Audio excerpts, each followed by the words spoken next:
Okay, we're going to talk about heroes of the 1920s. Now, you got to remember things were a little bit different in comparison to today.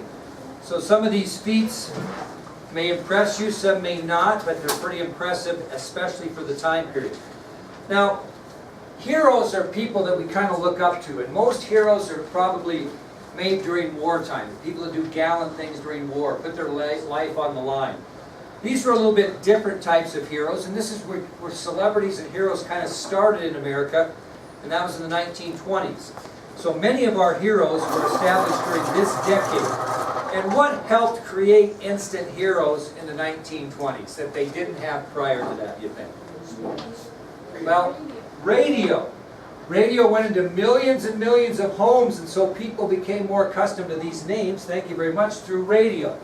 So I'm going to give you some examples of some heroes and what they did. First one, not a popular name I wouldn't think growing up, but she did something pretty cool, was Gertrude Ederle. Gertrude Ederle. Does anybody know, by chance, what Gertrude Ederle did? She became the first woman to do something.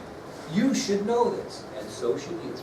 Swim across the English Channel. There you go, attaboy. She became the first woman to swim the English Channel. And it was such a big deal in America that when she got back in 1926, she got what's called a ticker tape parade in New York City. And that's where they line you down the main streets of New York City, and people throw ticker tape from the stock market out of the windows, and it's called a ticker tape parade. Okay?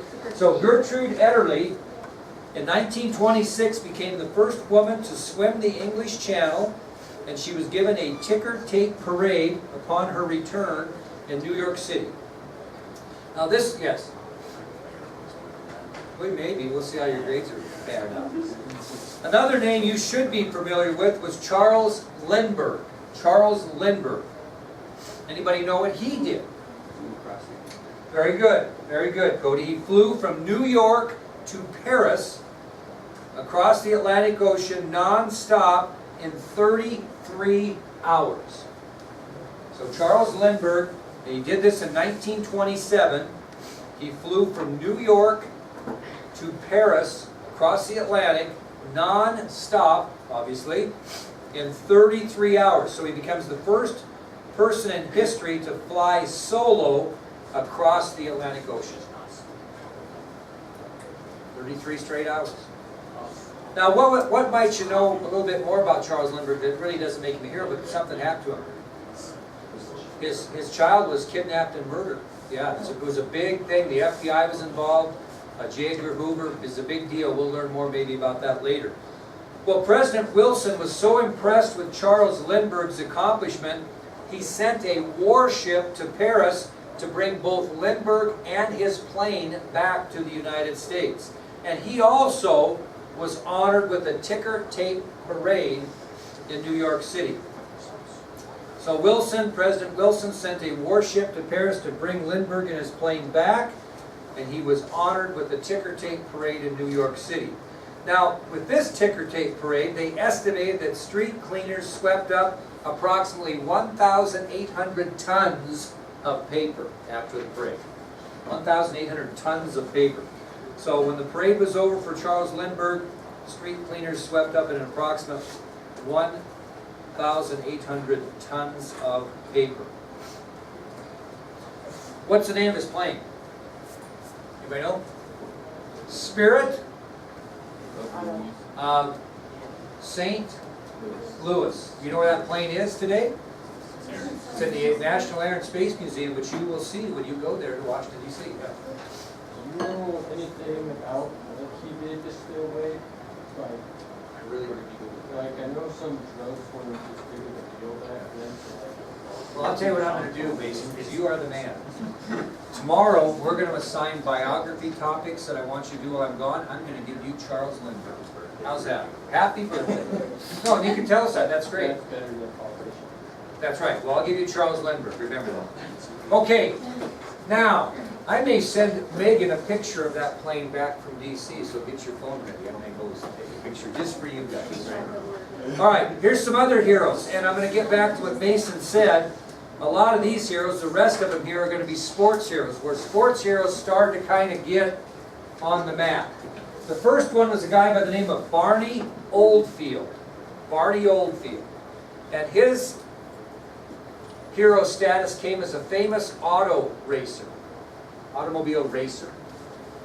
He's an auto racer. Barney Oldfield. Famous sports hero female was Helen Wills. Helen Wills. Anybody want to guess what she did? Tennis. Very good. Tennis. Yeah, she was a famous tennis player. Helen Wills. He's on fire. I tell you, Mason's going for student of the week. I'm telling you. What? How about Jack Dempsey? I know that name. Boxing. Professional boxer. Professional boxer. Jack Dempsey. Certainly you've heard of this person, Babe Ruth. Yes. Yeah. Babe Ruth, interesting story behind Babe Ruth. I'll give you a little inside history on him. Obviously he was a professional baseball player, best known for his home run hitting ability. And at one time he held the major league record with home runs both in a single season and in a career, which was later broke by a story I'm going to tell you by cheaters. Anyway, we'll go from there. So Babe Ruth. But I want to tell you a good story that we will learn when we get into the 60s in sports. And it's a guy by the name of Roger Maris. Anybody heard of Roger Maris? Okay, Roger Maris was a baseball player for the New York Yankees.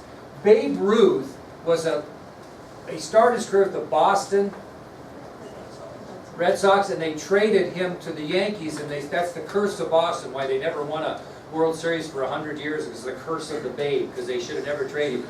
Well, Babe Ruth came and became a great player for the Yankees and hit all these home runs. Anybody know what his record for was in a season? 60. He hit 60 in a season. Well, in 1961, the Yankees had a really good baseball player that everybody thought was going to break Babe Ruth's record. His name was Mickey Mantle. And man, he was a celebrity in New York, and everybody was kind of rooting for him to beat the Babe. Well, here come a guy named Roger Maris, who the Yankees had traded for, that was a pretty average baseball player. All of a sudden, him and Mantle get on this unbelievable home run hitting streak. I mean, Mantle hits his 10th, Maris hits his 10th. Mantle hits his 20th, Maris hits his 20th. And these guys are closing in on this 60 in a season in 1961. And what happens is, poor Roger Maris, nobody wants him to break it. They all want Mickey Mantle to break it. Okay? Well, Mickey Mantle was quite a character. He was a pretty good partier, and he ended up dying of alcoholism, to be honest with you. Good guy, but he was a fun-loving guy, had a lot of fun when he was playing. Well, anyway, Mickey Mantle was fighting the injury bug during this race for this home run crown. And him and Maris were back and forth. Well, Mickey Mantle went to a doctor by the name of Dr. Max Jacobson, who the celebrities called in the 60s Dr. Feelgood. And he basically shot up athletes with amphetamines, including President Kennedy, on a very consistent basis because of Kennedy's health problems. And he basically shot him up with amphetamines, which at that time wasn't like it is now, and it was kind of pep pills or pep shots. Okay. Well, Mantle went and got a shot from Dr. Feelgood, Max Jacobson, and he got his whole hip infected. And so he basically was out for the season, and Mantle was out. Maris kept hitting these home runs and hitting these home runs, and people hated him. They didn't want him to break the Sacred Babes record. They wanted Mantle. He was getting hate mail. He was so stressed out. His hair was falling out. I mean, it was a bad deal. And I'm going to show you a movie called 61 in 61 later in the year, and I think you'll really like it, about this story. Well, anyway, Roger Maris ends up hitting his 61st home run on the last day of the season in 1961 and breaks Babe Ruth's single-season record. And it was very, very stressful for him. Very stressful. But he did it. He didn't even want it. He just wanted it to be over. Well, then you get the New Age steroids players, and who broke that record? Anybody remember? Barry Bonds. Who was in? He was in this race, and then Sammy Sosa was involved in this race, and then who ended up breaking Bonds' record in a season. Mark McGuire. And all these guys broke this, and then Barry Bonds ends up breaking the 700, well, Hank Aaron, I gotta go back up, this is a good story. Hank Aaron of the Atlanta Braves actually broke Babe Ruth's career record of 714 home runs. Black man in the 70s got hate mail from every white racist in the world and called him every name in the book for breaking that record because he was black. Then Barry Bonds came up and broke Aaron's record, and he was controversial because of the steroid use, and so I've kind of given up thought that we even have a home run record anymore. I still think Hank Aaron should have it because these other guys used illegal substances. Well, but Maris has an asterisk. Did you? That's a good point. Not these guys. Maris has an asterisk. Why does he have an asterisk? Okay, well, why did Maris got an asterisk by the 61? No, well, think about that now. What would give it an asterisk? An asterisk says that it's something different than what happened. Didn't they play more games? Very good, baby. Yeah, the Yankees, Major League Baseball had more games than they did when Babe Ruth broke his, so they put an asterisk, which later was removed after Maris died.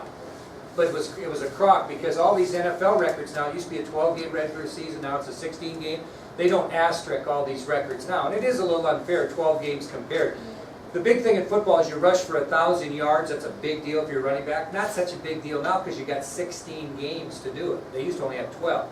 But that's how records, but thank you for reminding me of that. Yeah, Maris always had an asterisk by the 61 to symbolize that it was in a longer season. And finally, Major League Baseball decided, you know, we can't deal with 1,000,000 asterisks, so they took it out. Unfortunately, Roger Maris never lived.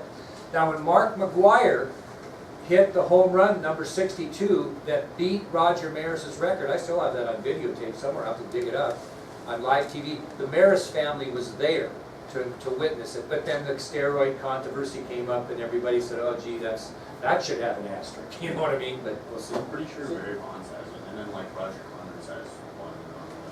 Yeah, the steroid era in baseball was horrible. These players went nuts, and it wasn't fair. But anyway, off the subject, but it did tell you a little bit about Babe Ruth, who was a tremendous hero in the 1920s and continued on. The last one was Red Grange. Red Grange. Anybody know what sport he played? Played football. But he didn't make his famous hero status in pro football. He made it in college football. They called him the Galloping Ghost. He was so fast, and he was a great player in college football in the 1920s and then into the pros. Okay, any questions on heroes in the 1920s? I'm sure there are more of those ones in the throw. Well, that'll take us into a depressing subtopic, which is the Great Depression. Great Depression. The 20s started out looking good, man. It was a time of hope, time of new technology, heroes, movie stars. You know, we got through some labor problems with strikes. Then all of a sudden, we had a depression. Why did we have a depression? Because Americans made and did what with money the entire decade? Spent it. They didn't save. They had saved, we wouldn't have had a depression. What Americans did is they made a lot of money early in the 1920s, and they just spent it with ease. They spent. Now, I'll give you some examples. At the time in the early 20s, millions of American workers were receiving good wages, high wages, and businesses were making good profits. So what did these guys spend their money on, maybe other than they're making good money and they had everything they really wanted to spend? What did they do with their money? They invested in what? The stock market. So these millions of Americans received high wages. They were spending money with these. Money was really quite evident. Businesses were making profits. Americans had extra money. What did they do with their extra money? After they bought everything they thought they needed, they invested in the stock market, hoping to make big profits. And they did for a period of time in the 1920s. Now, I've never had the guts, personally, to put a bunch of money in the stock market. Some people are really gamblers, you know what I mean? I know a very good friend of mine. His name is Bob Clark. He was my guidance counselor in high school. He's 88 years old now. And when he was very frugal, and during the time he taught, he put a whole bunch of money, extra money, in the stock market. And he was hoping for when he retired to cut a fat hog and be in pretty good shape. Well, you know the recession that happened about 15 years ago? He lost $300,000 because he put his money in the stock market and it went like this. So when you invest money, and I have money I invest through our school district, and I put money away for my retirement, and John Shaw is my investor. You might know who John is down here. And John says, what do you want to do? And I said, put a little bit in that risky thing, but I'm going to keep most of mine in this pot, and I might only make 5% on this money, where I could make 125% on this money, but if it goes, then I might lose it. I'm just not much of a gambler that way. Some people are. Well, in the 1920s, these people put their money in the stock market, and prices soared to the highest levels. I mean, you bought stock in this company and it went way up. Okay? When you're in the stock market, and I'm no expert, maybe I should have somebody come in and explain to you, but what you want to do is you want to buy low and sell high, not buy high and sell low. So when you're buying a stock, and I wish I'd have bought a lot of money worth of stock in Verizon about 20 years ago, you know what I mean, or the Dallas Cowboys about 20 years ago. But I'm just telling you, when you want to buy when the price is down, then when the price goes up, you have to decide sell or not. It's kind of like these airplane tickets that I'm booking. So I have to work with this lady and say, okay, we'll go ahead and take this ticket at $725 with the hope it doesn't go way up, because if you book $725 and they end up being $1125 when we want to really book them, then we were smart. But if they go down to $300, we might get a little break, but we're not going to get that break. So it's a gamble. So that's what people do, but you want to buy low and sell high. Well, when the stock market prices really got high, and some people bought into when it was high, and on October 24th of 1929, on October 24th of 1929, it all came crashing down on America. So think about this. On October 24th, 1929, it all came down. Now, if businesses are doing really well and wage earners are earning good money, what are we producing a lot of? Things, goods, right?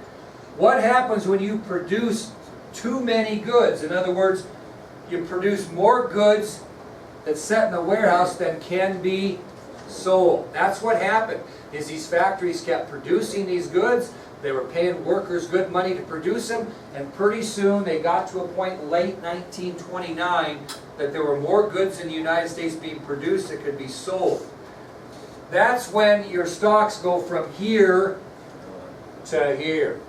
Okay, so if you're buying boots, and there's 10 pair of boots in the United States when you buy your stocks, and as they go up, now boots are worth 10 times what you paid, you want to sell right here. You don't want to wait till the boots are up here at $20, and all of a sudden now the price of boots are back down to $3 because we have too many boots in the factory.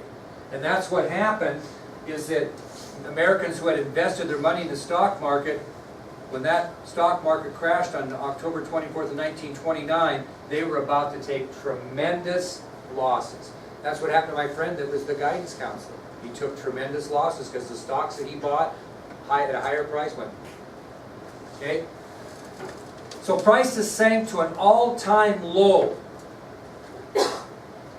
And they stated by mid-November of 1929, the average value of stocks had been cut right in half. So you were guaranteed average to lose 50% of your money. So the stock market crashes on October 24th, 1929, and by mid-November, the average value of stocks that were bought during the decade were valued at 50%. That was the average. That means that some could have been lower than that, some could have been higher, but that's not good. Yeah. So what triggered the crash on that specific day? I think that's just when everything, just when everything boiled to a head. When people just said, hey, we're at a point, you got to be at a point where you got too many goods and not enough people buying them. And that was the high point of that. It just happened that day. Now, the estimated loss by stockholders in the United States during that time from October 24th, 1929 till the end of that year, $30 billion. And that was in 1929, so you can imagine what that would be worth today. So $30 billion was the estimate that stockholders across the United States lost by December of 1929. And as a result of that, doors were closing all across America. Many banks began closing their doors. Factories and mines had to shut down because we had more supply than demand. So you got banks across the United States shutting down because nobody has any money to put in them, or they lost. You've got factories and mines that are shutting down because the nation had more supply than demand. If banks and factories are closing down, businesses are shutting down because they have no customers coming in to purchase. And who transports these goods from the factories to the businesses? Railroads. They went belly up.